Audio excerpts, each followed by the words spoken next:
Nous sommes le vendredi 5 juin 2020, il sonne 11h et nous sommes bel et bien présents au studio du Club de la Presse ici à Canal FM. Et nous saluons également les auditrices et auditeurs qui nous écoutent sur Radio Courtoisie à Dapaon, sur Radio Daoul à Bassa, Radio Sama FM qui émet depuis Niamtougou, Radio Centrale FM à Sokodé au centre du pays, Radio Lumière à Aneho. Nous n'oublions pas les compatriotes de la diaspora qui nous écoutent sur Radio Gameli et Ben Radio ou sur l'application Canal FM. Vous êtes les bienvenus au Club de la Presse de ce jour, le vendredi 5 juin 2020. À la technique, Victor Bekokou, Michel Tomega et Géraud Dakoucha. Et aujourd'hui, à la demande de quelques auditeurs, le Club de la Presse de ce jour, comme hier, comme demain, c'est animé par Sas Kodjo, Tete, Innocent Gaou, Gatragasi, Gegledo, Sosu, Vifan Bolo, Adjaralamaito, Toto Asigno, Avodanou, Domozan, Shosholoza, Wenua Baleka, Hassan, Haïm Mordehai, Egolo, Gottlob. Eh bien, à l'entame de cette émission, nous voudrions souhaiter joyeux anniversaire à quelques personnes et personnalités. À mon voisin du quartier à Flao, Sagbado Logoté, Meda Raouché, qui souffle une bougie d'anniversaire. À Meda, à son épouse Sabine, à leurs enfants et à toute la famille des foyers chrétiens sur la station Christ ressuscité de Logoté. Vous avez le salut du Club de la Presse. Nous voudrions aussi, avant cela, je reviens au studio ici pour vous présenter quelques-uns des premiers invités. Roland Djatoubé Akouvi Aziaka, bonjour. Bonjour Sas. La chaîne numérique, la télévision numérique Éco-Conscience TV. Éco-Conscience TV. Eh bien, je vous associe aux hommages que nous rendons 24 heures d'avance à quelqu'un qui souffle, qui fête son jubilé de Zibéline. Ce sera demain 6 juin que Fort et Sozimna Kodjo Nyasingbe a vu le jour. Par anticipation, jubilé de Zibéline au chef de l'État. Roland? S'il est à l'écoute, Monsieur Fort et Sozimna Nyasingbe, joyeux anniversaire. Il y a beaucoup qui disent que ceux qui sont nés sur le 6, le nombre, le chiffre 6. Pas tant le 6, il est surtout né lundi comme moi. Lundi, Kofi, et voilà. Lundi, c'est Kodjo. C'est Kodjo, okay. Tout à fait. Donc, joyeux anniversaire, cher président de la République. Beaucoup de courage et que cette nouvelle année ou bien cette nouvelle bougie que vous allez souffrir demain vous apporte plus de sagesse, plus de détermination pour booster le développement du pays. Merci. Une autre personnalité qui fête son jubilé de bois. Lui, c'est Komi, c'est l'homme Klassou. C'était le 5 juin 2015 que le chef de l'État l'avait nommé Premier ministre. Il a été reconduit au mois de janvier 2019. Eh bien, il fête 5 ans à la primature aujourd'hui. Et quand nous faisons le bilan depuis 1956, et la série des premiers ministres avec Nicolas Gronitzky, Sylvanus Olympio jusqu'à lui, c'est l'homme comme Klassou qui bat le record de longévité continue à la primature. Wow, ça c'est une très belle nouvelle, je viens d'apprendre. Alors, je sais même pas ce que j'allais dire, ça c'est... Bon, il a marqué. Et il a fait pratiquement, pas pratiquement, il a fait tout le 3e mandat du chef de l'État. Ah oui, ça c'est chapeau à lui parce que c'est pas donné à tout le monde. Et bon, peut-être qu'il a gagné la confiance du président de la République, mais aussi c'est l'heure de faire un bilan de ses actions. On tire les bons côtés, les mauvais côtés et ce qu'on peut améliorer. Alors justement à propos de son bilan, j'ai lu ce matin sur un site une dépêche intitulée les grands succès des 5 ans du Premier ministre Klassou et de son gouvernement. Cette dépêche porte sur les réformes constitutionnelles et institutionnelles qui sont advenues sous Klassou, les 3 élections législatives de décembre 2018, locales de juin-août 2019 et la présidentielle de février dernier, des élections qui sont passées dans un apaisement, une certaine transparence, même si les critiques n'ont pas manqué. La dépêche porte également sur la façon dont le gouvernement Classou a géré et résolu la crise sociopolitique consécutive au mouvement du 19 août 2017 et également les réformes économiques qui ont valu un bon classement du Togo dans le rapport Doing Business, également le MCC, le PND et plein d'autres événements que cette dépêche-là met à l'article de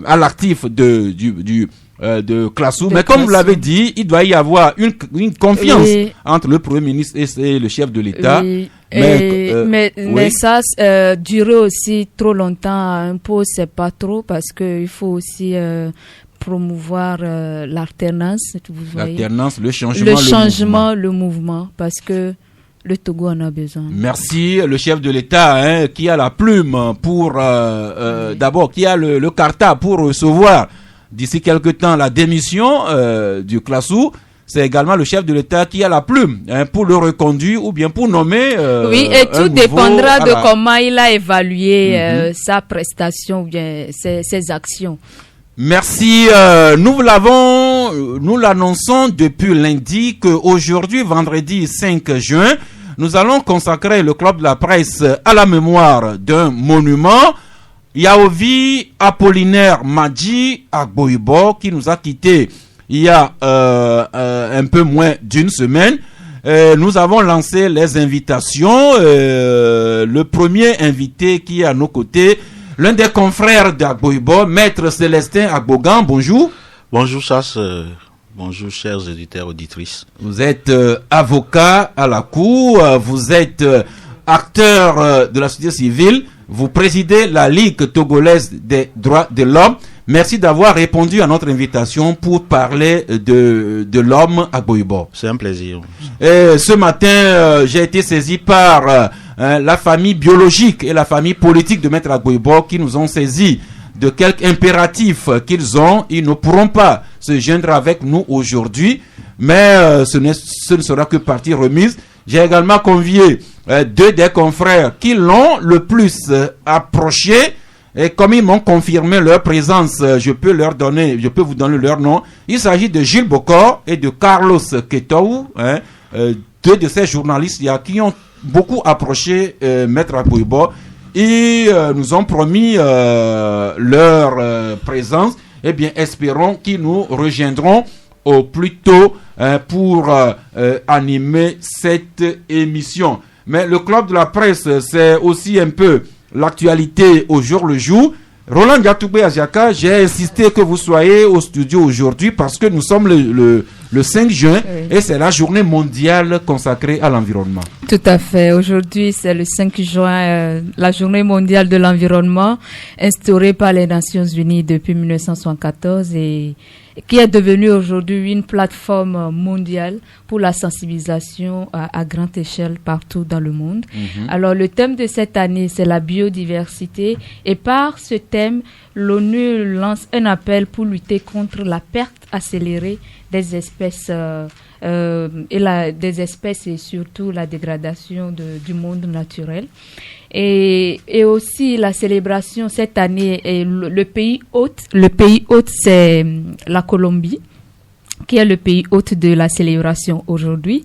Et alors, j'aimerais juste rappeler ce que les Nations Unies suite appel que les Nations Unies ont lancé, c'est-à-dire les aliments que nous consommons, l'air que nous respirons, l'eau que nous buvons, bon nombre de médicaments qui nous sauvent les vies, et le climat qui nous permet de vivre sur cette planète très bien, tout provient de la nature.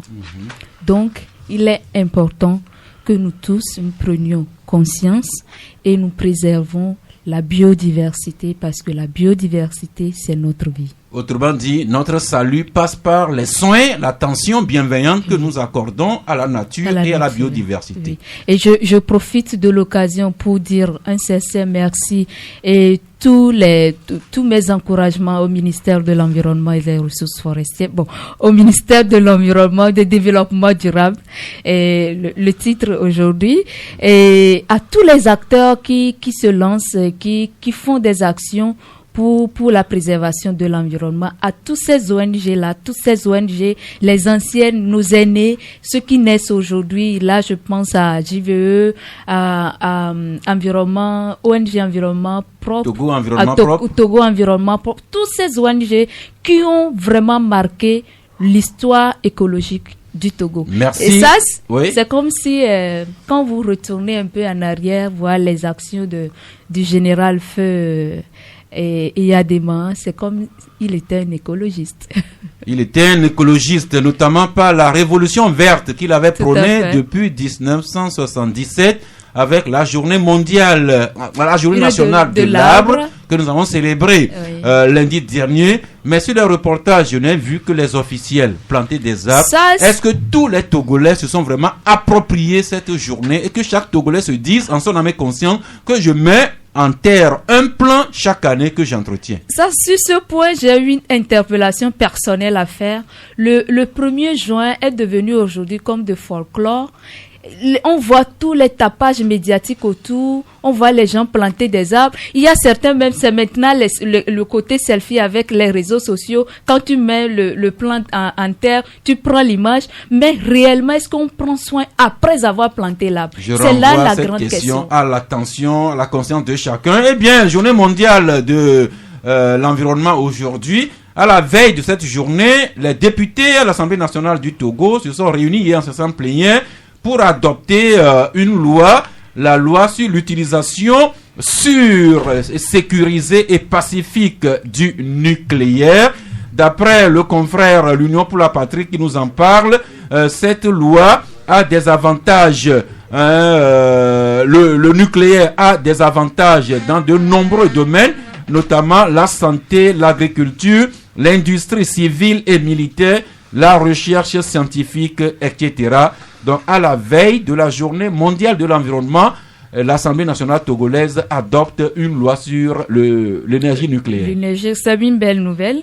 Et la sûreté nucléaire, il faut rappeler, c'est un terme définissant l'ensemble des activités ayant trait au maintien de l'intégrité des mécanismes, processus, outils ou instruments contenant de la matière radioactive permettant de garantir l'absence des effets dommageables sur l'individu et l'environnement. Donc, nous qui militons pour l'environnement, c'est une belle nouvelle pour nous. Maintenant, qu'est-ce que cette loi? Parce que mon interpellation sera, on a tellement pris des lois, on a tellement voté des lois, mais c'est l'application qui pose problème.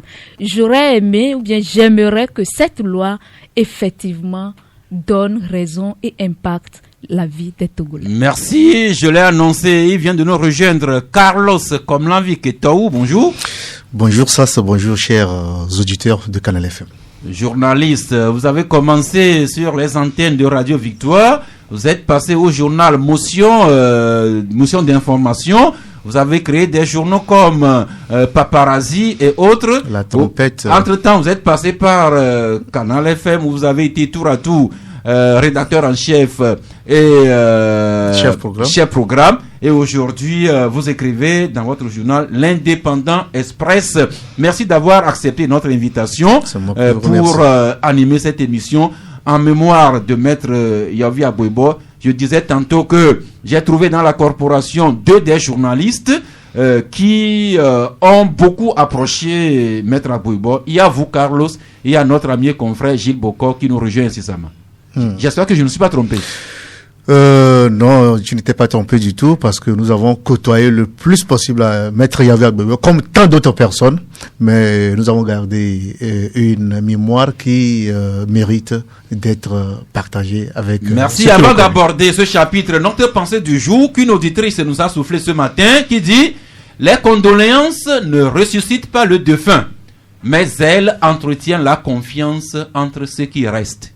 Encore une fois, les condoléances ne ressuscitent pas le défunt, mais elles entretiennent la confiance entre ceux qui restent. C'est pour dire que ces émissions que nous faisons depuis lundi et que nous ferons encore ne ressusciteront pas Maître Agboibo, mais cela permettra de créer un climat de confiance entre nous qui restons jusqu'à ce que nous partions et que d'autres personnes aussi nous rendent leurs hommages.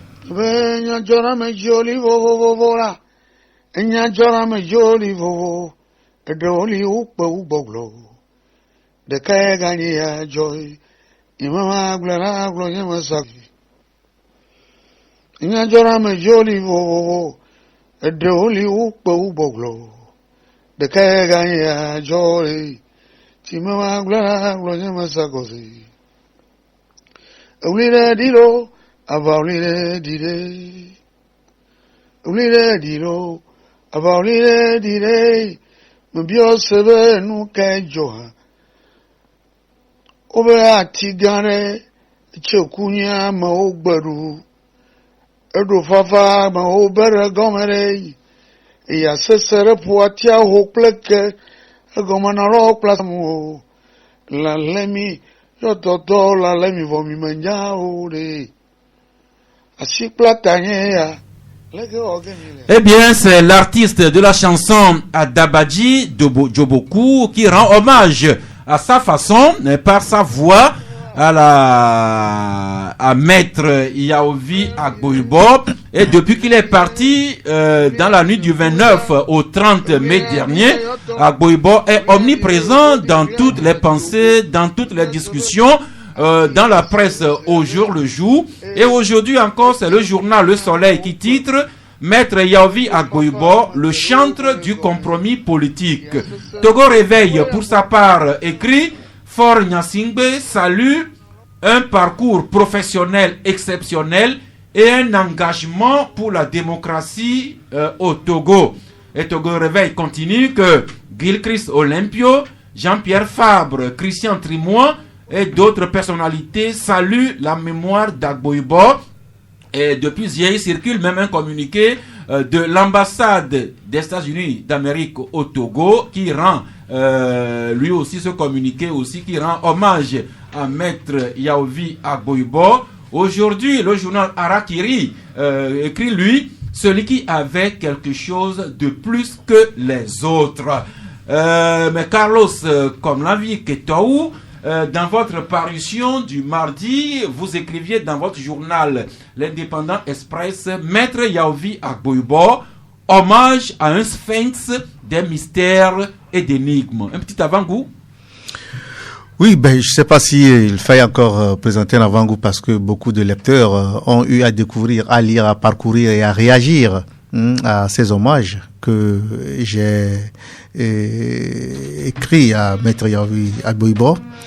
Et avant-goût, je ne dirais pas avant-goût, mais peut-être revivre, puisque ce que j'ai écrit, ce qui a été publié dans la presse et sur les réseaux sociaux, je peux dire que c'est le centième de ce que je connais de Maître Yaovi Agboibo, parce que il y a tellement de choses à dire que si on avait voulu détailler tout cela, on aurait écrit peut-être un livre. Donc c'est un aspect de la vie qui est un peu d'actualité, qui est lié à l'actualité actuelle, et c'est pourquoi j'ai tenu à relever cette partie de sa vie. Donc Maître Agboibo, beaucoup l'appellent maître parce qu'il est avocat à la cour, il est un éminent avocat. Et moi je l'appelle maître, ou comme d'autres personnes l'appellent maître, tout simplement parce que c'est un maître spirituel et qui a enseigné, qui a beaucoup enseigné, beaucoup de leçons de vie, que ce soit sur le plan économique, que ce soit sur le plan politique, que ce soit sur le plan spirituel, que ce soit sur le plan de vivre ensemble, sur tous les plans. Et Maître Yaovi Agboibo est un maître spirituel, comme on l'a dit. Et quand on parle de maître spirituel, sachez que dans le temps, celui qui a été le plus grand maître spirituel avec ses 12 disciples, c'était Jésus-Christ. Et après, nous avons connu d'autres grandes personnalités qui ont incarné je sais pas, une certaine histoire en transmettant une culture spirituelle, sociale et des doctrines à des disciples qui l'ont conservé et qui l'ont divulgué à travers le temps et l'histoire. Donc, pour moi, c'est ce que constitue Maître Yanvier Agboibo. Merci. Votre article, je l'ai lu. Beaucoup de personnes l'ont lu et continuent à le lire. Et à lire cet article, on découvre Agboibo dans sa personnalité intime. Mais Agboibo, d'aucuns pensent même que son prénom c'est Maître. Quand vous allez à Couvé, par exemple, un peu partout, des gens croiraient que Agboibo portait Maître comme prénom. Il était avocat et c'est par là qu'il a connu et qu'il a commencé à se faire connaître publiquement.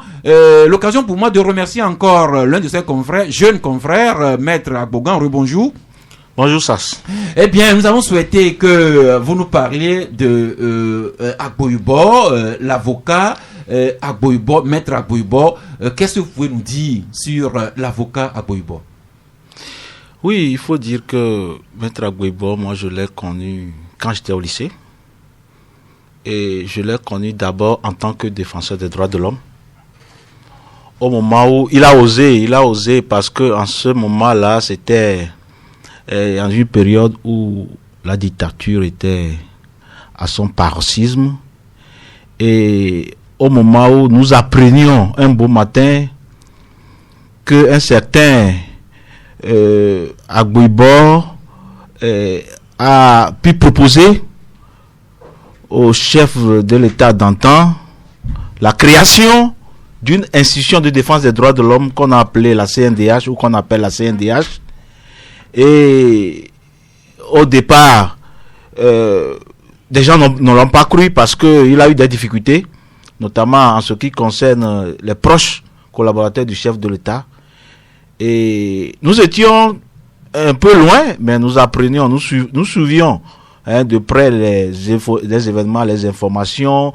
Et il y avait tout un mythe autour de cette affaire. On a raconté des anecdotes par-ci, par-là.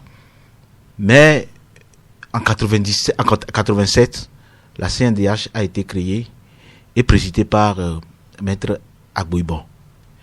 Mais par la suite, Maître Agboibo a quand même été l'un des initiateurs de la création de la Ligue togolaise des droits de l'homme. Et je salue ici la mémoire d'un membre actif, d'un membre de la Ligue togolaise des droits de l'homme, et qui est inscrit dans nos registres, qui a la carte de membre et qui a disparu à notre affection. Maître Agboibo, malheureusement, il n'a pas, c'est vrai, bon, je ne dirais pas malheureusement, il n'a pas été membre fondateur de la Ligue, puisque en ce moment, il présidait. Un petit souci avec votre micro, le temps que ça s'arrange. L'homme Agboibo, il a étudié le droit à Dakar et puis dans une université française à Dijon. Et quand il est rentré au pays en 1969, il a commencé ses premiers pas d'avocat au cabinet d'un certain maître Anani Santos. Et puis il a continué au cabinet de maître Vial, dont il a hérité le cabinet et les locaux jusqu'à ce jour. Maintenant, le micro est revenu, maître Agbogan. Voilà, donc il a été l'un des initiateurs de la Ligue togolaise des droits de l'homme au moment où il présidait déjà à la destinée de la CNDH. Donc, en tant que défenseur des droits de l'homme, Maître Agboibo, moi, je le considère comme le premier défenseur des droits de l'homme au Togo. Parce que au moment où personne n'osait, c'est lui qui a pris son bâton de pèlerin et qui a osé et qui a ouvert la voie à tous les éventuels ou à tous ceux qui sont animés de ce désir-là d'assurer la protection et la défense des droits humains dans notre pays. Et Maître Agboibo, lorsqu'il est entré en politique, il n'a cessé de nous encourager. Moi, je vais dire que depuis que j'ai été membre d'un bureau de la Ligue togolaise des droits de l'homme jusqu'à présider cette association aujourd'hui, je n'ai jamais manqué du soutien de Maître Agboibo. Chaque fois que l'occasion le permet, que nous nous rencontrons, il n'a cessé de nous encourager. Et au barreau, au départ, je ne rêvais pas d'être appelé un jour confrère de Maître Agboibo. Et le sort a voulu que je puisse être au même barreau que lui. Et vous savez, tous les confrères qui sont jeunes par rapport à Maître Agboibo vous diront que chaque fois que Maître Agboibo, qui est rare au prétoire depuis un certain moment, du moins lorsque moi je suis entré au barreau il y a 14 ans, Maître Agboibo, il est rare au prétoire, mais lorsqu'il intervient, lorsqu'il apparaît, tous les jeunes avocats ont envie de le suivre ou de l'entendre plaider. Et donc, sa manière de plaider ses dossiers à la barre suscite un engouement. Et donc, pour nous, les jeunes, nous avons envie, ou nous l'avons considéré comme un exemple à suivre en matière de l'exercice de la profession des avocats. Et malheureusement, Maître Agboibo, peut-être, ce devrait être ma chance de plaider ou ensemble un dossier avec lui, ou du moins d'être constitué à ses côtés dans un seul et unique dossier de ma vie. Malheureusement, ça n'a pas été le cas parce que Maître Agboibo m'a promis il y a de cela moins d'un mois qu'il reviendra bientôt au pays et qu'il m'aiderait à défendre ensemble le dossier de Agboibo Kodjo. Malheureusement, il n'est pas revenu. Je croyais que son bientôt, c'est récent, mais je ne savais pas qu'en me disant qu'il viendra bientôt, c'est comme Jésus qui n'est jamais venu. Mais sûrement que Agboibo vous a légué un héritage à titre posthume. Enfin, vous gérez ce dossier si l'affaire venait au tribunal et vous lui rendrez compte à titre posthume. Alors, l'avocat Agboibo, il a été bâtonnier de l'ordre des avocats du Togo. Il a été également président de la conférence internationale des barreaux. Carlos Ketaou, nous ne sommes pas avocats, vous et moi, mais le monde des avocats salue à l'unanimité Agboibo, sa façon de connaître, de pratiquer le droit, son art lorsqu'il était au prétoire. Oui, ce n'est pas seulement le monde des avocats, parce que les dossiers qu'il a eu à plaider dans le temps, mais quand on était encore au collège et au lycée, on entendait parler d'un avocat qui était terrible, qui était Maître Yahya Agboibo.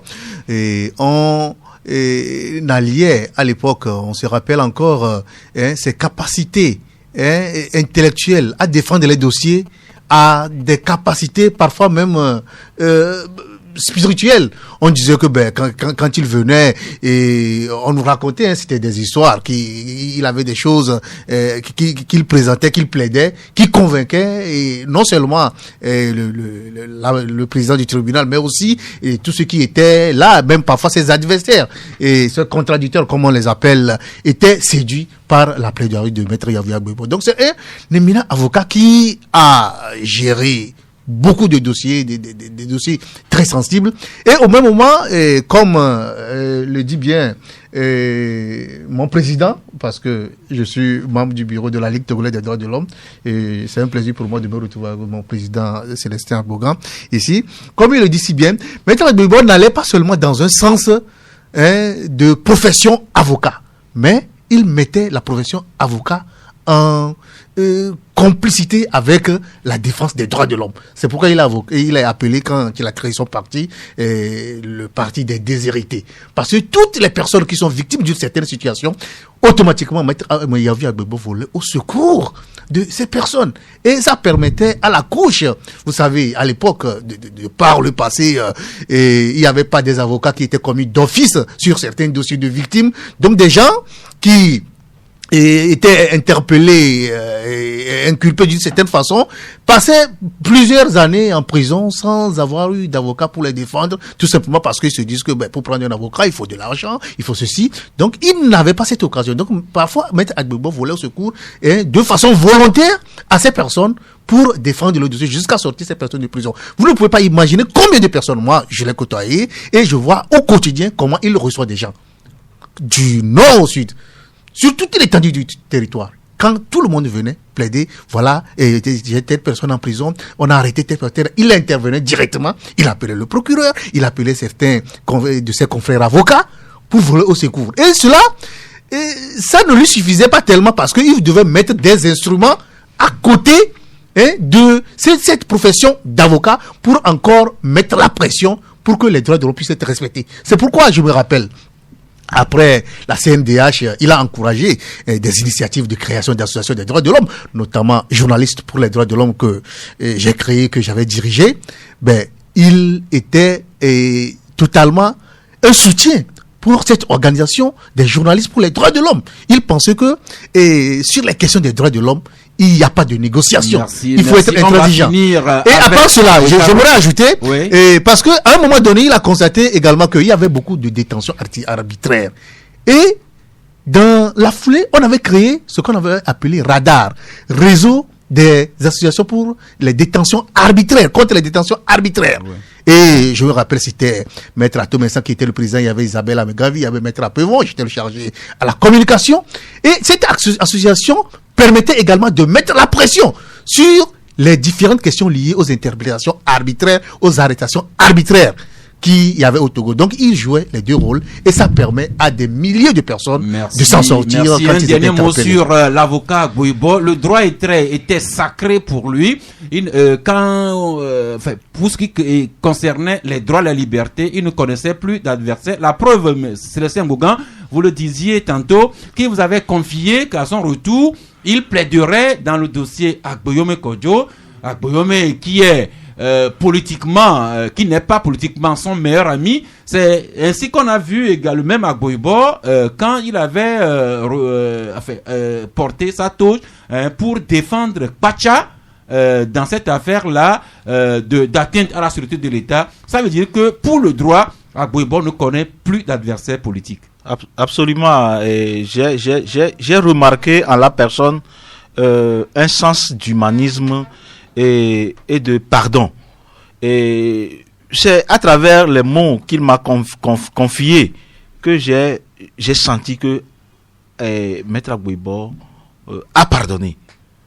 A pardonné ce que d'autres n'ont pas voulu pardonner ou d'autres n'ont pas voulu concevoir. Parce que lorsqu'il me dit de suivre ce dossier de près, de lui rendre compte à la lettre, depuis le 24 avril où M. Agboyome Kodjo a été conduit au SCRIC, mais chaque jour il me demandait le compte rendu et je le lui faisais.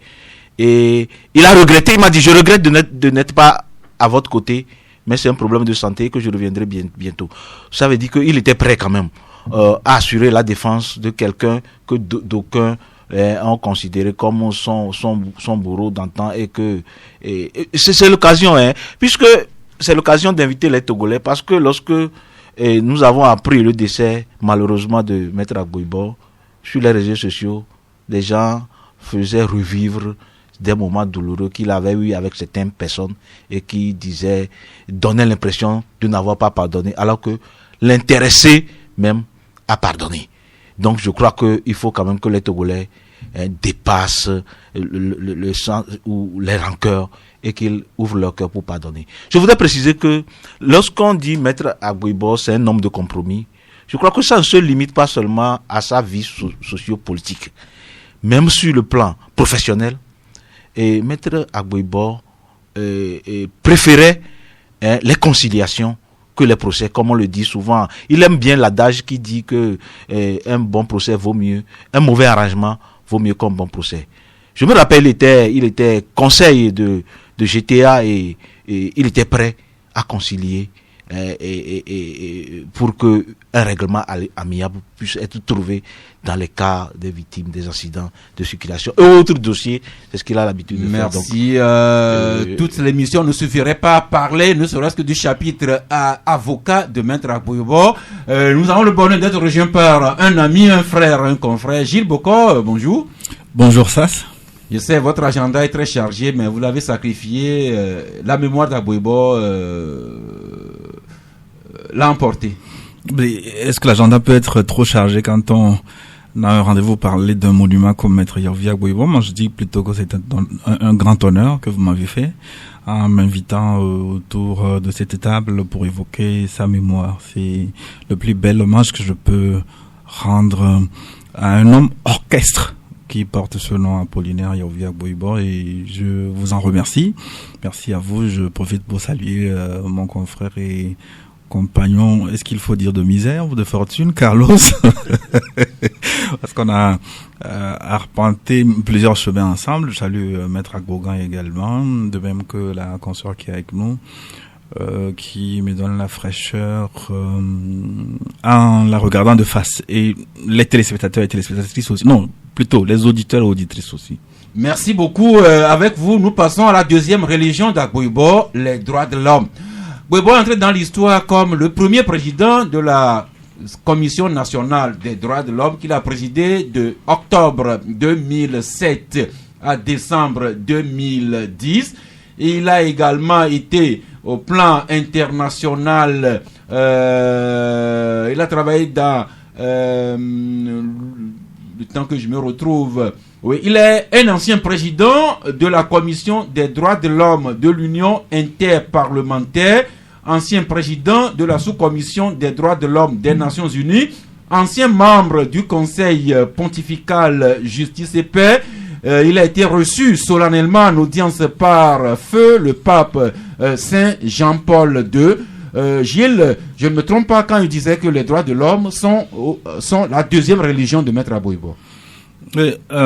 C'est un personnage qui a inscrit au cœur de son action politique et on va dire même sociale les valeurs humaines, les valeurs humaines qui peuvent être comprises comme étant des qualités qui ont de la valeur pour chacun de nous, même pour de très jeunes enfants. Donc ce sont les vertus qui nous guident pour prendre en compte l'humain lorsqu'on interagit avec un autre être humain, qui crée ainsi le lien à autrui en touchant l'humanité de l'autre à partir de notre propre humanité.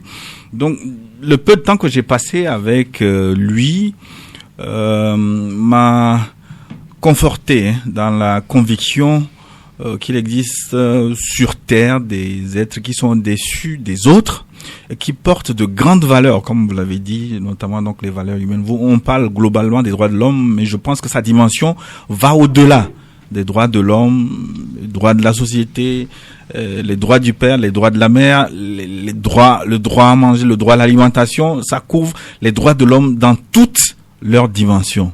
C'est un personnage immense, toute sa vie a été dédiée à la cause de l'homme. C'est en cela que moi je le trouve très très grand. Merci. Et pour cette semaine, on a vu Madame Nakpa Polo, la présidente actuelle de la CNDH, qui a rendu un vibrant hommage à Maître Agboibo. Et un ami me confiait hier que un ami proche de l'entourage de Abdou Assouma, le président de la Cour constitutionnelle, mais qui a été vice-président de la CNDH. Donc cet ami me confiait que Agboibo et Abdou Assouma sont restés de très proches amis et que Abdou Assouma a laissé entendre que Agboibo avait foi en l'homme, il aimait profondément le Togo et il était un homme de paix. Ça, c'est le témoignage de Abdou Assouma qu'un ami m'a rapporté. À Maître Célestin Agboga, vous qui présidez actuellement la LTDH, est-ce que vous estimez que Agboibo a laissé une empreinte sur les droits de l'homme dans notre pays, ici au Togo et un peu partout dans le monde? Oui, je viens de le dire tantôt que pour moi, Maître Agboibo est le premier défenseur des droits de l'homme togolais, parce que vu l'origine de ses actions dans ce sens-là, vous avez dit tout à l'heure que sa seconde religion c'est les droits humains. Je ne sais pas si je dois convenir avec vous sur le même point, mais pour moi les droits humains pour Maître Agboibo, les droits humains, les libertés fondamentales sont sa toute première religion, parce que dans tous les domaines où il intervient, il met les droits de l'homme au-dessus de tout. Et pour nous, à la Ligue togolaise des droits de l'homme, nous avons vu en l'homme cette personne grâce à qui la Ligue togolaise des droits de l'homme, l'une de ces personnes grâce à qui la Ligue togolaise des droits de l'homme a vu le jour et continue de vivre jusqu'à cet instant. Et donc, nous ne pouvons pas douter du fait que cette empreinte-là, que nul ne peut, dont nul ne peut s'en passer, que nul ne peut effacer, que cette empreinte-là est exacte, est existence, et elle est ineffable, elle est indélébile. Merci. Les droits de l'homme sont globaux, mais ce que le Togolais lambda retient, Carlos Keto, c'est que Agboibo a été le premier président de la CNDH, mais le Togolais lambda retient que Agboibo a libéralisé le sorabi, la boisson traditionnelle. Agboibo, avec la CNDH, a permis le retour de la presse privée ici au Togo, notamment avec le premier journal, Les Échos de la CNDH, que la CNDH émettait. Agboibo a travaillé activement pour la restauration de la liberté d'association, de la liberté politique, ce qui pose, ce qui a été la base même de la démocratie togolaise que nous avons aujourd'hui. Oui, vous savez, quand on dit que quelqu'un a des valeurs humaines, c'est intrinsèque à la personne et à son vécu et à son originalité. Quand on le dit, ce n'est pas parce que la personne a étudié, a appris dans la société ces valeurs, mais ce sont des valeurs innées qui lui ont permis peut-être d'ouvrir un éventail pour faire de ces valeurs une culture qui permet de sauver les autres. Et c'est ce que Agboibo, Maître Yaovi Agboibo a été. Parce que quand vous parlez de libéralisation du sorabi, à un moment donné, dans les années 90, de 80 à 90, ben, le sorabi était comme un produit prohibé qui était interdit. C'était pas comme, c'était interdit. C'était ainsi. Tout simplement parce que, pour la petite histoire, il y avait quelqu'un de la famille à l'époque de Gnassingbé Yadema, ils avaient bu du sorabi, ils sont morts, on a dit que bon, le sorabi est toxique. C'est ce que nous avions appris. Et automatiquement, il y avait... Le sorabi était interdit depuis l'époque coloniale. Oui, bon, pas interdit, mais le sorabi circulait. Donc c'est... Bon, j'ai dit que c'est peut-être une histoire qui a été racontée.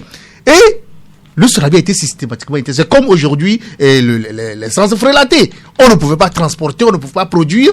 Et les gaz forestiers, mon papa en était un, arrêtaient systématiquement ceux qui produisaient du sorabi. Donc pour avoir libéralisé, réussi à libéraliser le sorabi par la pression sur Gnassingbé Yadema, c'était un grand coup humain et politique. Et c'est à partir de cela qu'à un moment donné, quand le vent de l'Est a soufflé et quand la démocratie a commencé par réveiller les populations, mais on attribuait directement le nom de la démocratie à Agboibo. Ou à un moment donné, on appelait Agboibo et c'est la démocratie. Donc c'est pourquoi dans mes hommages, j'ai pris le risque de le canoniser et j'assume. Parce que même si nous ne sommes pas totalement en démocratie, parce que beaucoup de gens disent que on n'est pas encore en démocratie, on n'a pas totalement la démocratie. Pourquoi on élève quelqu'un au rang du père de la démocratie? Je pense que même si la démocratie n'est pas encore acquise, il a été un précurseur et il y a des acquis aujourd'hui qui prouvent. Vous avez parlé de la presse, vous avez parlé des droits de l'homme, des interpellations, de la libération, tout ça. Mais tout ça se constitue les indicateurs qui permettent d'avoir une démocratie et un état de droit. Et suite à ces hommages, j'ai eu beaucoup de réactions. Des réactions qui, parfois même, sont surprenantes. Et je vais partager même la réaction d'un acteur politique, un grand acteur politique que vous connaissez, le Pauline Nyenevi. Il dit, j'ai lu attentivement et j'ai compris enfin et tardivement pourquoi tant d'incompréhension entre moi et lui. Maître Yaovi Agboibo est resté profondément authentique. Maître Agboibo a refusé le mimétisme et l'acculturation fréquent chez la classe politique africaine. Bon, il dit, Maître Agboibo, bulldozer, araignée te dit adieu. Là, c'est le professeur Nyenevi. Léopold Nyenevi. C'est le professeur Nyenevi suite aux hommages que j'ai rendus à Maître Yaovi Agboibo. Cela veut dire que, bon, dans toutes les discussions que j'ai eues avec Maître Yaovi Agboibo, il n'a jamais, dit Gilles Bokoye témoin, demandé d'écrire mal contre quelqu'un ou incriminer, condamner quelqu'un, mais il cherche plutôt à arrondir les angles et à la limite amener la personne à partager son idéologie. C'est pourquoi il est dans cette sagacité de coalition, de rencontres, de petits groupes pour s'entendre sur un certain nombre de choses et arrondir les angles. Et je me souviens, il m'avait dit à l'époque, quand la période de l'avènement de la démocratie était arrivée dans les années 90, à un moment donné, sur la plateforme des revendications que l'opposition imposait à Gnassingbé Yadema, il y avait la question de l'amnistie pour les Togolais en exil. À l'époque, les Gilles Olympiaux, Antoine Folly et tout cela, qui ont fui le pays parce que fuyant la dictature. Et Yadema l'appelle, il lui dit, Maître Yaovi Agboibo, il l'appelait Agbeibo, Maître Agbeibo. Ben, est-ce que tu ne vas pas attendre qu'on finisse de baliser le terrain avant d'inviter de signer l'amnistie internationale pour que ces gens-là puissent arriver au Togo? Parce que je vous connais, vous les gens du Sud. Quand ils vont arriver dans ce pays, tu seras le plus combattu. Comme moi, Gnassingbé Yadema. On va me laisser, on va te combattre. C'est ce que Yadema a confié à Yaovi Agboibo. Et Agboibo dit non, je ne le fais pas pour moi. Je le fais pour le peuple togolais. Parce que ce sont des Togolais qui sont en exil. On a besoin d'eux pour reconstruire notre démocratie. Et il a obligé Yadema à l'époque à signer l'amnistie. Et qu'est-ce qui s'est passé? Il l'a amené plus tard. Il a amené, amené obligé. Il y avait une pression quand même. Et vous ne pouvez pas imaginer ce que Yadema dit s'est révélé dans les faits et les actes au retour de ces exilés. Et Yadema et Gilkis Olympiaux se sont, non pas Yadema, Maître Agboibo a été combattu. Il est le seul leader à être combattu par tout le monde, par tous ses pairs de l'opposition. Le plus combattu. Il recevait des flèches tout simplement parce que il était le plus sur le terrain. Il était le plus qui arrivait à comprendre Yadema, à comprendre tout le monde et à expliquer, à analyser et à prendre des positions qui puissent permettre d'arrondir les angles plutôt que d'aller dans des situations le plus combattu. Mais à sa mort, on assiste à une série de déclarations. Gilkis Olympiaux qui écrit en son nom propre. Fabre qui raconte des dernières rencontres qu'il a eues avec Agboibo, Maître Tchassona, Traoré, Christian Trémois, tous les acteurs politiques, même, disons, son disciple, le meilleur disciple, même si l'affaire n'a pas été heureuse, Maître Agboibo et son parti FDR, tout ce beau monde-là rend témoignage à Agboibo. Gilles Bokor, maintenant l'homme politique, en 90, 91, 90, Agboibo, il quitte la CNDH en décembre 90 et puis il crée le CATR, le comité d'action contre le tribalisme et le régionalisme.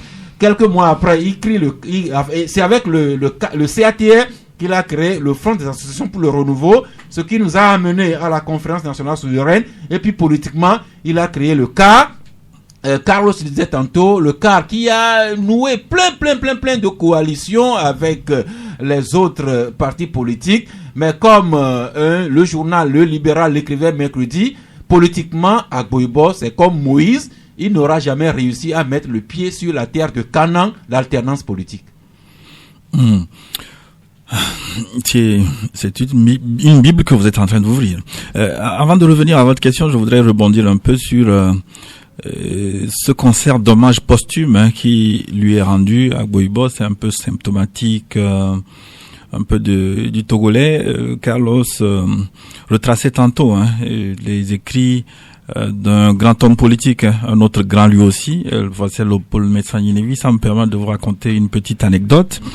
Vous savez, j'ai été pendant les arcanes du parti, mais très proche de l'élite disparue à un moment donné, et donc les réflexions allaient un peu au-delà du rôle classique qu'on jouait. Donc à un moment donné, il m'avait semblé, sur les conseils d'un autre grand frère, nécessaire de rapprocher les points de vue entre Maître Yaovi Agboibo et Léopold Médecin Guinévi, qui étaient de la même région, étaient de grands hommes politiques, mais dont l'inimitié était grande et qui empêchait un certain nombre de rapprochements pour l'avancement de la démocratie au Togo. Donc, j'ai entrepris de mener une sorte de médiation entre les deux hommes. J'ai rencontré d'abord Maître Yaovi Agboibon, on en a parlé, il m'a dit qu'il n'y avait pas de problème à avoir un rapprochement avec Léopold Ninivi, que j'ai rencontré aussi, que j'ai écouté.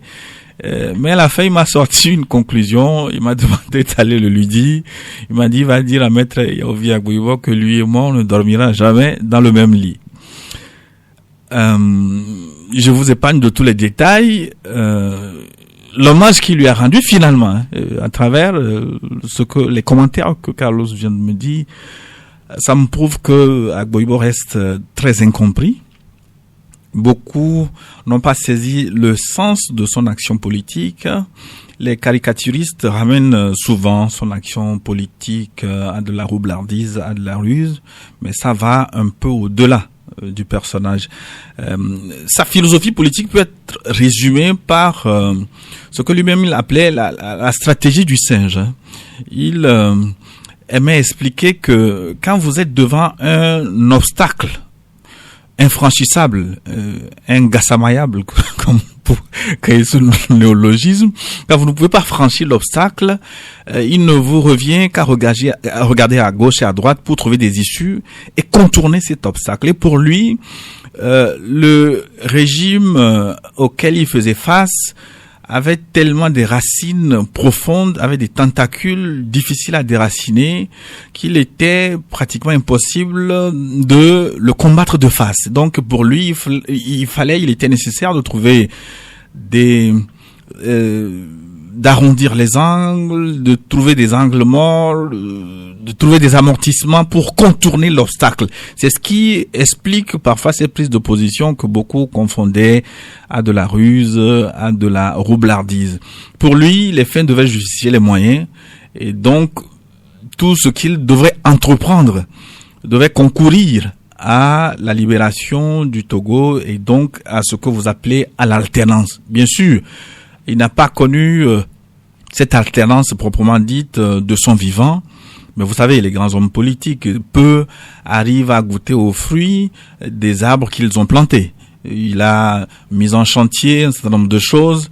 Peut-être il ne revient pas forcément qu'il voit lui-même l'aboutissement de cette lutte, mais de là où il est, peut-être un jour, il sera comblé que le Togo a parcouru un certain nombre de chemins pour être dans le concert des nations, un pays, comment on va dire ça, totalement démocratique, avec toutes les valeurs qui lui étaient chères, la solidarité, la paix, la concorde et la distribution des biens entre tous les fils du pays. Agboibon, qui se voulait le chantre du compromis, mettre la pression sur le pouvoir, mais ménager également des voies de rencontres, des négociations. Il a été très incompris, atrocement combattu par ses frères et sœurs de l'opposition. C'est ainsi que dans notre émission du mardi, une auditrice proposait cette pensée du jour à la mémoire d'Agboibon que nous reprenons.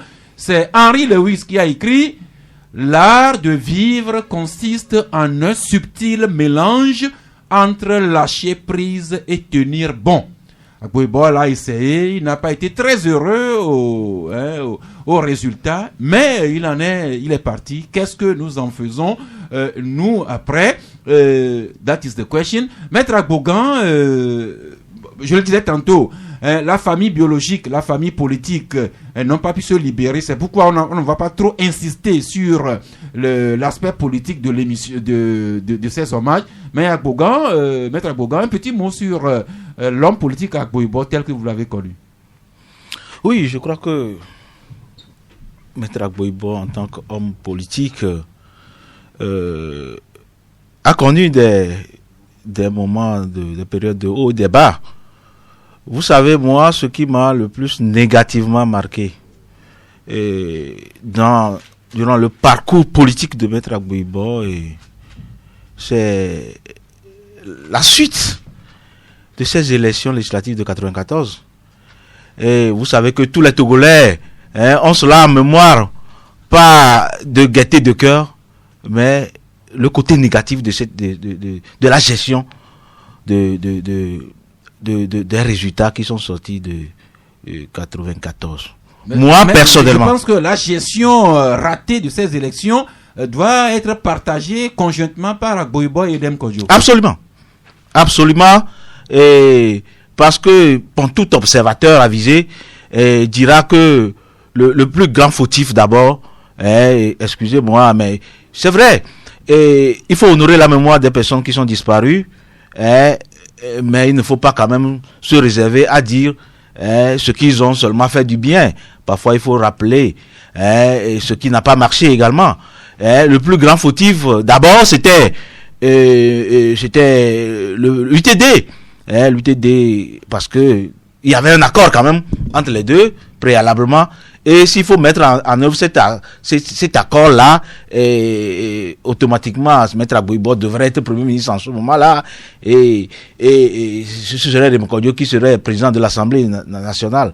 Mais moi, personnellement, mon analyse de cette situation, je pensais que je me dis toujours qu'il n'y avait pas une maturité politique dans ce sens-là, parce que vous êtes deux, à vous entendre sur un certain nombre de points, l'autre fait des faux pas, vous prenez le peuple à témoin et vous faites en sorte que la victoire que vous avez acquis pour le peuple ne soit pas jetée comme par la fenêtre, ou ne puisse s'évaporer comme une fumée. Moi, je me disais que par rapport au comportement de Feu Edem Kodjo, Maître Agboibo pouvait faire mieux pour conserver cette victoire. Malheureusement, les deux, Edem Kodjo et Agboibo, ont choisi de mourir à 50 jours d'intervalle. Ils ne seront plus jamais là pour nous rendre compte de cela. Mais peut-être que leur lieutenant, leur disciple, nous éclairera. Et pour terminer l'aspect politique, il y a cet hommage que nous venons juste d'avoir de l'écrivain Koudavi Nomagno, intitulé Hommage à Maître Yovi Agboibo, à l'école de Maître Yovi Agboibo, le père de la démocratie togolaise, tel que l'écrit l'écrivain Nomagno. On va terminer rapidement. Carlos, ce que vous avez écrit, Carlos et Gilles, Agboibo, il se voulait chrétien catholique, mais d'aucuns diraient que c'était un mystère, un mythe. Alors, beaucoup de Togolais le connaissent comme, sous le coup de cette formule restée célèbre, l'Omachi Machi Mokunao.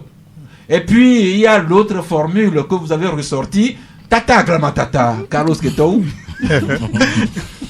Je donne la parole à Gilles pour Glamatata ce soir. L'Omachi Machi Mokunao, ça on connaît un peu, mais l'autre formule, Tata Glamatata là, qu'est-ce que Agboibo vous disait sur cette formule? Non, vous écorchez un peu la formule.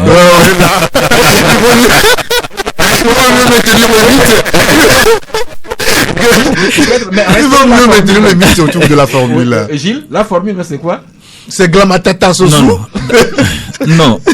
Oui. Moi je l'appelais Daglamata. Et lui il répondait Sosu. Daglamata Sosu. Oui, Daglamata qui était une forme d'onomatopée, et donc pour lui c'était une une chanson. Est-ce qu'il faut parler de chanson? Tam Tam parlant de son village. Vous savez, à l'époque, les conflits entre les quartiers se réglaient parfois par des chansons, par des tam-tams organisés. Et donc, Couvé avait Maya parti avec un autre village, et pour se moquer du leader de l'autre village qui était un perclus, un handicapé, quoi. Un handicapé. Donc, le son du tam-tam résonnait d'Aglamata. Donc, pour rythmer un peu la démarche du perclus de l'autre camp. Donc, Daglamata Sosu et Tchanlohome. Donc, ça se terminait par un fou rire, comme on le lui connaît. C'est aussi une autre dimension du personnage, hein. Le fait d'avoir la capacité de créer des liens particuliers avec ses interlocuteurs, et à chacun, il avait un sobriquet. Tout le monde en avait, je suis sûr que ça s'en a. Il m'avait surnommé Haotefio, alors que je n'ai jamais prétendu à cette charge. Il y avait Vogafio, il y avait Haotefio. Donc tout le monde avait son petit, comment on dit, moi il m'appelait Daglamata Soso, d'autres c'est Chakli. Carlos, vous appelez comment? C'était la même formule Daglamata. Oh, bien ça reste entre vous. Ça reste entre nous. Eh bien, chers amis, l'homme fut immense. Et vous comprenez que c'est pas 60 minutes qui suffiraient à parler de lui, encore que nous réservons l'aspect politique lorsque nous aurons la disponibilité des acteurs politiques pour nous parler de Maître Agboibo. Les auditeurs qui s'impatientent juste une minute à Diatoubé avant que nous ouvrions l'antenne aux auditeurs. Ça, je dirais la plus jeune, et écoutant les aînés parler de cet homme, et ça me fait très très chaud au cœur, et je vous envie, les aînés. Vous l'avez côtoyé, j'aurais vraiment aimé le côtoyer, apprendre, parce que là, à travers tout ce que vous venez de dire, c'était vraiment un leader. Mais attention, si vous l'avez connu, puisque Carlos, dans ses hommages, écrivait que Agboibo péchait un peu également par excès des femmes. Oh là là. Peut-être que vous l'avez connu. Diatoubé? Je sais pas. Ah ok, vous ne savez pas, Dieu merci. Eh bien, nous allons nous ouvrir à vous sur les deux numéros 22 21 33 74 ou bien le 22 20 19 68. Les deux numéros sont restaurés pour recueillir vos questions, vos témoignages sur la vie et l'œuvre d'Agboibo. 93.5 Canal FM. Oui. Quelque chose vous démange là rapidement avant que nous ouvrions les antennes? Oui, vous savez, vous avez évoqué la dimension spirituelle de la personne en parlant de l'eau quelque peu mystérieuse. J'avoue que Agboibo, comme je l'avais dit au début, Maître Agboibo était un maître spirituel, parce que il a posé beaucoup d'actes pour ceux qui ont été très proches de lui, qui formait beaucoup plus en spiritualité et qui donnait le sens à certaines choses. Et il y a beaucoup de gens qui sont restés disparus avec le fauteuil de Yadema. Il portait parfois les chaussures à l'envers, il marchait pieds nus, et voilà. C'est parce qu'il avait une dimension très élevée de la chose. Merci Carlos, les auditeurs s'impatientent. Bonjour l'ami en ligne. Bonjour monsieur le journaliste. Et c'est monsieur? C'est monsieur Waris. Monsieur Waris. Je vous appelle d'Azaoun. Azaoun. De la V. Ok. Aujourd'hui, nous parlons de Maître Agboibo. Effectivement, je salue le club de presse qui vous entoure là-bas. Permettez-moi de rendre un vibrant hommage à ce grand homme, Maître Yaovi Madi Apollinaire Agboibo, dont certains appellent encore Lobi Matimatia. Je crois que du côté du pouvoir et de l'opposition, chacun reconnaît une absence qui serait difficile à combler. Nous avons perdu un grand homme parce que ce monsieur n'hésite pas à discuter, à dialoguer avec ceux dont il combat. Vous voyez? Donc, moi, je ne veux pas regarder trop dans le sous-viseur de ce qui s'est passé en 94, où et à la suite d'une élection législative où ils ont parvenu, le cas parvenu à avoir 36 députés et UTD 7 députés dans l'hémicycle, si j'ai la bonne mémoire. Mm-hmm. Mais la gestion à la suite est négative. Disons, n'a pas été heureuse. Oui, n'a pas été heureuse, négative, sauvage, si vous me le permettez, et mesquin. Vous voyez. Mais quand même, nous reconnaissons que nous avons perdu le Togo et l'Afrique tout entière a perdu un grand monsieur. Et quoi qu'on dise sur ce monsieur aujourd'hui, il a quand même marqué d'une manière ou d'une autre la vie politique. Merci Waris. À travers vous, nous saluons toutes celles et ceux qui nous écoutent à Azaoun, dans toute la préfecture de l'Avé. Comme l'ami d'avait dit, bonjour. Bonjour. Oui. Je salue tous les invités. Merci. Et vraiment, M. Agboibo, c'est un grand homme, c'est un grand baobab. Pour que son nom soit gravé dans la mémoire des Togolais, moi je souhaiterais que le gouvernement, comme il se dit que nous sommes un état de droit et la démocratie installée au Togo, il faudrait que le palais de la justice soit écrit palais de justice Maître Yaovi Agboibo. Sinon, la nature va nous punir au Togo. Merci. Nous adressons votre requête, votre souhait à qui de droit? Et nous prenons l'auditeur qui attend en ligne. Bonjour. Allô? Oui. Je n'ai jamais prétendu à cette charge. Hein. Ah, et c'est le défunt, l'honorable là, qui vous l'a attribué. Oui. Vous devez, comme moi aussi je dis, le roi des gourmandiers. Ah oui, je suis roi des gourmandiers. Fafana, de ce côté. Autoproclamé ou bien investi? Investi ou autoproclamé, c'est le même. Papa Sibiti. Merci beaucoup. Toujours égal à vous-même. Oui. Ce monsieur, je manque de mots pour ses honneurs. Tout ce qu'il a pu faire, c'est, quelqu'un venait de le dire, il n'est pas comme les autres politiciens, même si je les aime aussi. Quand ça ne va pas, il va dialoguer avec le président, le général Yadema. Ce que les autres ne font pas. Et il a continué aussi avec Faure Gnassingbé. Merci beaucoup. Vous voyez, c'est comme ça qu'on est politicien. Ces enfants-là, ces jeunes-là, qui disent que il ne faut pas être radical quand on fait la politique. Hein. Il faut un peu se plier, un peu se redresser. C'est comme ça que nous allons vous laisser les choses en partage. Là où il a un peu pêché, vous connaissez le général Yadema. C'est quelqu'un qui tend des pièges. Tu peux avoir tes professorats, tu arrives chez lui, il te dira, c'est ça que tu veux faire. Moi, je veux que tu me fasses ceci. Et c'est fini. Il se lève. Il leur a tendu le piège, un piège avec le président, le premier ministre de fin aussi, et d'un Kodjo. Et les deux sont tombés, les deux pieds dedans. Vraiment.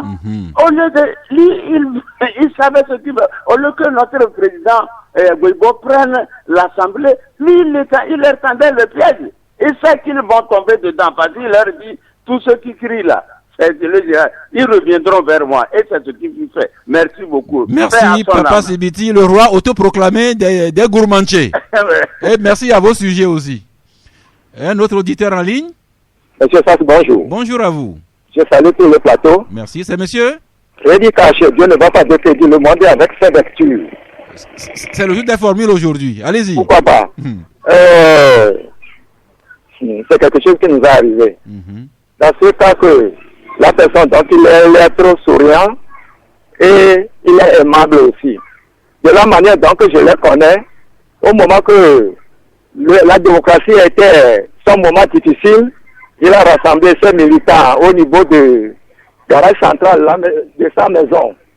Et il nous a dit que ce qui ne va pas pour le pays, c'est que tous nous, les citoyens, on devait se battre. Et bataille, il va le faire jusqu'à bon port. Mais il n'a pas pu arriver. Mais ce que me marque dans sa parution est que le jour-là, je l'avais lui demandé lui-même en personne que les gens disent il est porté le fauteuil présidentiel à Koubé. Oui. Tu sais ce qu'il m'a répondu? Non, dites-nous. Il dit, ce n'est pas ça que son objectif. Son objectif est qu'il peut être le président de ce pays un jour. C'est ce qu'il m'a dit. Merci. Et de là, on se connaît. Et j'ai un nom avec lui. Et lequel? Quand je le vois, je le dis après, il me répond.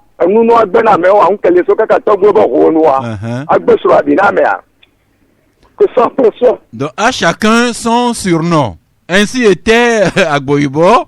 Un autre auditeur en ligne. Bonjour. Allô, bonjour Sass. Oui, c'est monsieur? C'est monsieur Hubert de Devego. Oui, allez-y. Oui. Oh, j'aimerais rendre hommage à notre père Agboibo. Vous y êtes? Oui. Mais j'aimerais aller à la finale. Nous sommes au Togo. Ok, bon, exceptionnellement. Oui. Et je vais m'atteler à Togo, je vais aller. Et vous nous avez dit la mienne. Et bien, monsieur m'a regretté. Nous, parfois, et vous qui n'y a pas on a monsieur m'a et bien, à monsieur m'a le point de nommer et on nous souvent ami. Mais parfois, avec on le reconnaît, mais bien on nous un ami. On est sûr que la hadame et le tout d'avoir passer nous, mais encore les magnons de Et en plus, Dieu m'a tous les miens ont accusé la miato mais Moujayo Tomeno. Est-ce qu'il y a des cas intellectuels et Yotomea?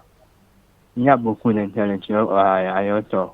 Et il y a qu'il droit de l'homme m'a pas dit les intervenir là, Mouare, avec toi aussi ou apporter à les mains. Merci beaucoup. Gilles, vous voulez interpréter brièvement en français ce que notre ami vient de dire?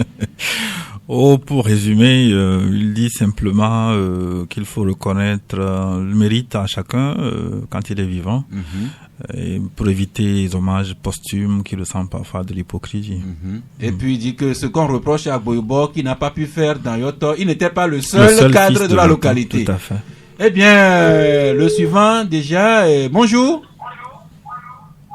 Allô, bonjour l'ami en ligne. Allô. Bonjour. Et votre journée. Ah oui, comme vous nous suivez, c'est monsieur? Sizing. Pardon? Sizing.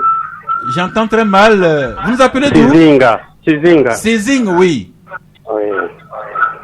D'abord, je salue le plateau. Il y a vraiment trop de bruit autour de vous là-bas.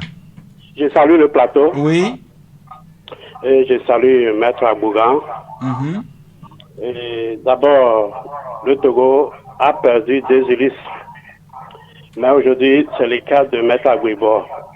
Il a marqué son temps dans ce pays. Il a vraiment lutté. Mais, vous savez, quand il a été malade, il a été en France. Bien sûr qu'on dit qu'il n'y a pas les hôpitaux et le plateau formel au pays. Et il est allé en France où il y a le plateau total, mais ça n'a pas pu marcher. Mais, pour toute chose, nous rendons gloire au Seigneur. Mais que l'Éternel accueille dans son royaume. Amen. Ce que je voudrais aussi dire, Maître Abougan a dit une chose, que la faute provenait à l'UTD. En réalité, à comprendre l'ancien président de l'Assemblée Nataba, il a eu à dire, lorsque certains de vos confrères ont eu à l'interroger, lorsqu'il y a eu la crise en 1917 dernier. Pardon? L'ancien président Nataba, oui. Lorsqu'il y avait eu la crise tout récemment. En 2017? Oui. Il a dit que lorsque le CAR avait gagné 34 voix et évité des 7, à ce que je sache, le président Yadama les a appelés les deux de venir.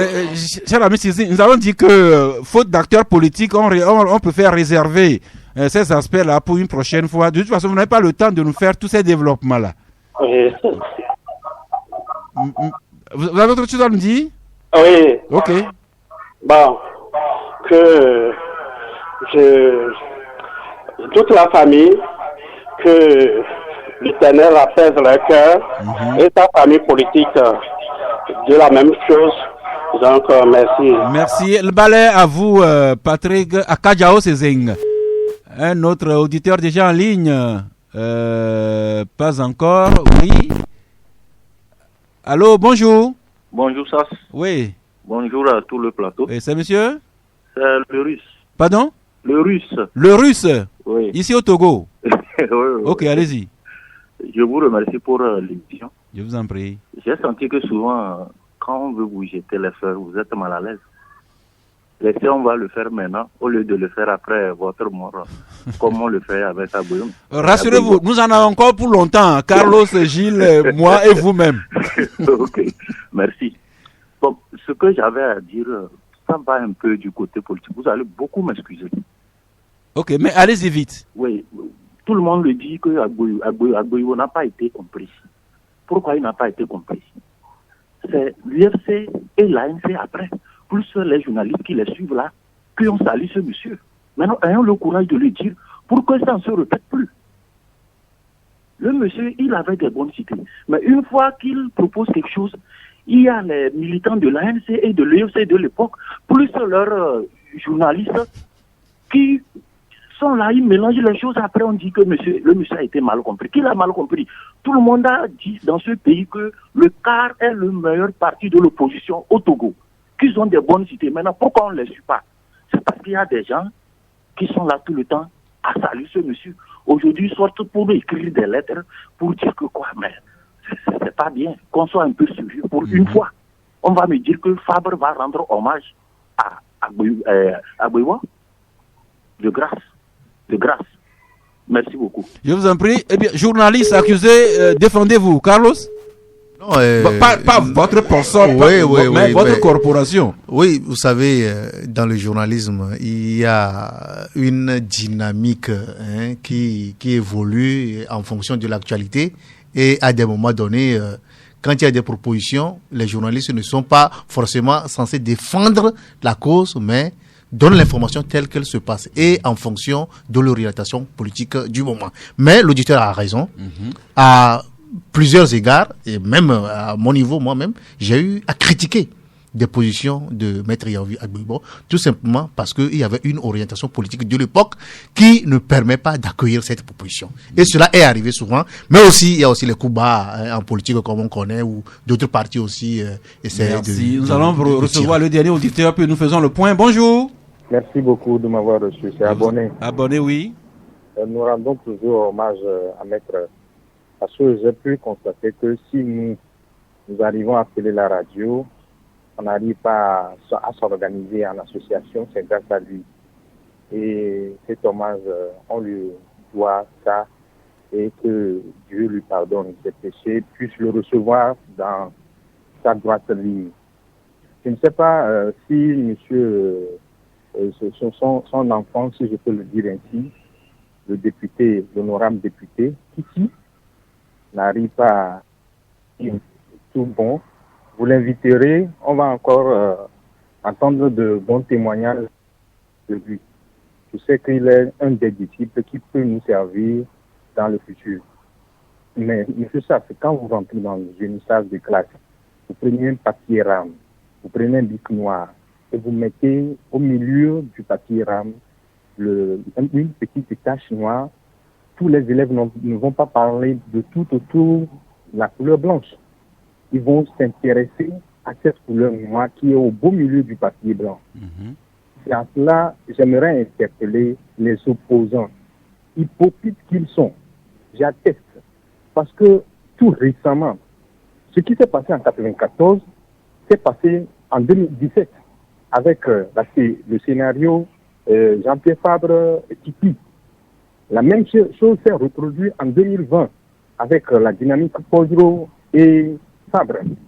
Pourquoi cette tache noire qu'avait prédit et Yadema continue de faire son chemin?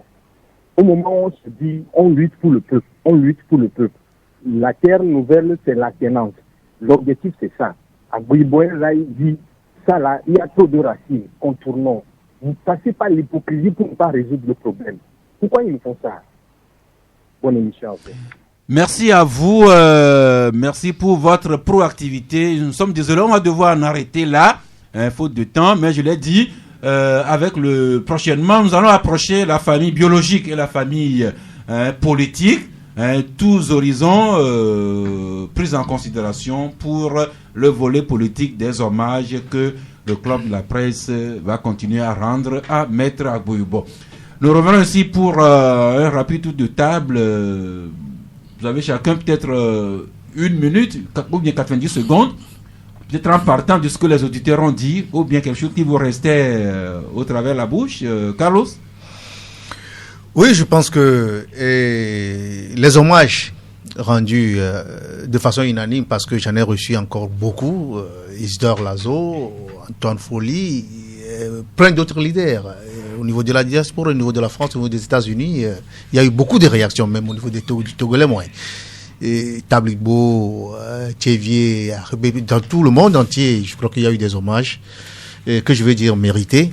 Et il faudrait que, à travers les hommages qui ont été adressés à Maître Yaovi Agbouibo, les Togolais puissent comprendre que la politique devrait permettre beaucoup plus d'arrondir les angles, d'avoir des résultats que de se tirailler tout le temps sur des inutilités. Et enfin, quand les personnes qui incarnent cette dynamique-là meurent, on leur rend hommage. Parfois, c'est hypocrite. Donc, encore une fois, nous saluons la mémoire de Maître Yaovi Agbouibo et nous serons là à tout moment pour contribuer d'une façon ou d'une autre à élever la mémoire de ce grand homme. Je salue pour finir, pour terminer, tous ceux qui m'ont souhaité un joyeux anniversaire hier, parce que hier c'était mon anniversaire. Je voulais vous le souhaiter, mais vous êtes arrivé en retard dans l'émission. Ah oui, bon voilà. Donc je laisse aller, je les remercie vivement d'avoir pensé à moi. Et je pense que nous resterons toujours dans la cause, pour la cause de l'information. Merci. Gilles Bokor, hommage tous azimuts à titre posthume. Agboibo aurait aimé recevoir ces hommages lors de son vivant. Malheureusement, c'est après lui. Mais comme c'est un mystique, peut-être qu'il nous écoute depuis là où il est. Mais la question reste posée. Quel est le degré, le niveau de sincérité ou d'hypocrisie entre tous ces hommages-là? That's the question. Merci. Je voudrais donc pour finir envoyer mes sincères condoléances à sa famille politique, à Nador, à celui qui incarne beaucoup plus Agboibo aujourd'hui, celui que je peux considérer comme son fils politique, Jean Kissi, et tous les autres que je ne peux pas citer ici, à sa tendre épouse, Madame Afi. Madame Afi, qui nous recevait si bien quand nous allions lui rendre visite. Oui, les confessions commencent par arriver. À ses enfants, Maître Pascal, à ses filles, il faut quand même souligner que Maître Agboibo a la particularité d'avoir des filles très très intelligentes. J'ai côtoyé certaines d'entre elles, je vous avoue que ce sont des filles qui méritent d'être connues. Il y a un ami qui disait que les enfants mâles ressemblaient à Agboibo, mais les filles ressemblaient à leur maman. Oui, ils ressemblaient à leur maman, très belle, mais avec l'intelligence d'Agboibo également. Il faut le souligner, Agboibo, c'est un philosophe dans l'âme, quelqu'un dont les méninges ne cessent de tourner. Vous accordez une interview à Agboibo, c'est un parcours de combattant, vous en savez quelque chose. Jusqu'à avant d'aller à l'imprimerie, il vous appelle à la dernière minute pour corriger cette dernière phrase. Il a toutes les phrases en tête, il les reformule à chaque moment. C'est un perfectionniste en l'âme en ce qui concerne la littérature, la façon d'écrire et de transmettre des idées. Alors, qu'est-ce qu'il faut dire? Il faut finir avec cette qualité qu'il avait. Il était un grand ami de la presse. J'ai côtoyé beaucoup d'hommes politiques au Togo. C'est un des rares en termes d'intensité, en termes de régularité, en termes de fidélité à entretenir des rapports fréquents avec des journalistes, pas des rapports de prédation. Carlos l'a souligné, moi j'ai fait 10 à 12 ans d'étroite collaboration avec lui. Jamais, en aucun moment, parce que l'appareil du parti, je le connaissais très peu, les arcanes du parti, je les connaissais pas, mais jamais il ne s'agissait d'injonction, plutôt de suggestions. Toutes les invitations, les réunions qu'il organisait avec les petits cercles, les grands cercles, les cercles moyens, c'était des rendez-vous plutôt d'échanges philosophiques sur la politique, sur sa façon de percevoir la lutte et comment la faire aboutir, recueillir aussi une sorte de feedback des journalistes. Il aimait beaucoup la presse. Il a suscité beaucoup de journalistes, surtout au début, beaucoup de ceux qui sont rentrés dans cette corporation. Mais beaucoup de ces journalistes qui se sont retournés contre lui et qui l'ont sévèrement critiqué. Ça tout aussi, c'est une vérité. Il a donné beaucoup de naissances, il a créé beaucoup d'organes de presse, directement ou indirectement. Ouais. Il avait une forme de subvention pour la presse. En termes de régularité, il faut le souligner. C'est le seul qui prenait 100 exemplaires de journaux à chaque parution. Pour une une vingtaine de journalistes. C'était un accompagnement. Vous qui avez fait la presse écrite entre-temps, vous savez ce que ça représente à chaque fois que quelqu'un vous prenne 100 exemplaires. Agboibo n'était pas milliardaire, mais le peu qu'il avait, il savait le partager avec ceux qui étaient autour de lui. Et c'est donc avec un grand plaisir que moi j'ai eu ces moments partagés avec lui. C'est un grand vide qui nous est resté. Un moment, en tout cas, on ne pourra plus retrouver les petits pots autour de Chachanga habituels. Daglamata. Continuez. Daglamata. Sossou. Maître Abogan. Voilà, nous arrivons au thème de cette émission. Votre confrère avocat et votre camarade défenseur des droits de l'homme. Oui, je l'appelle toujours Monsieur le Bâtonnier, parce que au-delà du fait qu'il est mon confrère, il est le bâtonnier, il est même, vous savez, il a été bâtonnier de 87 à 90, mais après il est demeuré toujours bâtonnier pour le barreau, ancien bâtonnier, mais bâtonnier quand même. Et je voudrais dire que les hommages mérités qui sont rendus au bâtonnier à Boibo, par-ci, par-là, pour moi, ne participent pas vraiment nécessairement d'une hypocrisie. Et parce que, pour moi, c'est le bon sens qui voudrait que même à ton pire ennemi, tu connais des qualités. Même si la personne est ton ennemi, ça voudrait dire que tu lui connais au moins quelques qualités. Et c'est ces qualités-là, et le bon sens voudrait qu'à son décès, tu puisses vanter au moins les mérites, que tu puisses les lui reconnaître pour saluer sa mémoire. Et c'est ce qui se fait. Et donc, je voudrais profiter pour présenter mes condoléances à toute la famille biologique et politique. Et à ma consoeur, Kafi Agboibo, sa fille, que je connais bien, et je voudrais lui présenter mes condoléances. Et comme au départ de l'émission, il s'était agi d'anniversaire, je voudrais profiter pour souhaiter par avance, comme vous l'avez fait au chef de l'État, joyeux anniversaire, et aussi à ma fille Déborah qui fait son anniversaire aujourd'hui. Merci également à un ami auditeur, Elino Dorkenou, qui célèbre son anniversaire demain, 6 juin. Pour nous rattraper, Carlos Ketou, bon anniversaire hier. Merci. Pour clore cette émission. Merci, restez écologiquement zen. Bonne journée de l'environnement à tout le monde. Et surtout, préservons notre cadre écologique, environnemental. C'est très important parce que après tout, quand on termine, on retourne à la terre. Merci. Les condoléances ne ressuscitent pas le défunt, mais elles entretiennent la confiance entre ceux qui restent. Et encore, ce témoignage qu'on m'a rendu, qu'on m'a fait de la part de M. Abdou Assouman, qui trouvait que Maître Agboibo avait foi en l'homme. Il aimait profondément le Togo. Il était un homme de paix. Cette émission est arrivée à sa fin, mais...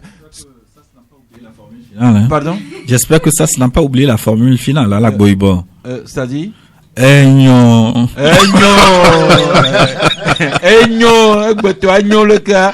Mais selon la disponibilité des acteurs politiques, nous reviendrons ici au plateau pour ces hommages.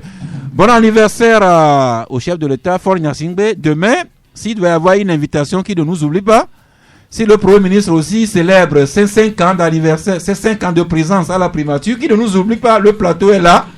Et nous nous retrouvons le lundi prochain à 11h, si Dieu le veut et Dieu le voudra. Eh bien, Gilles, Carlos, la dernière formule d'Agboibo.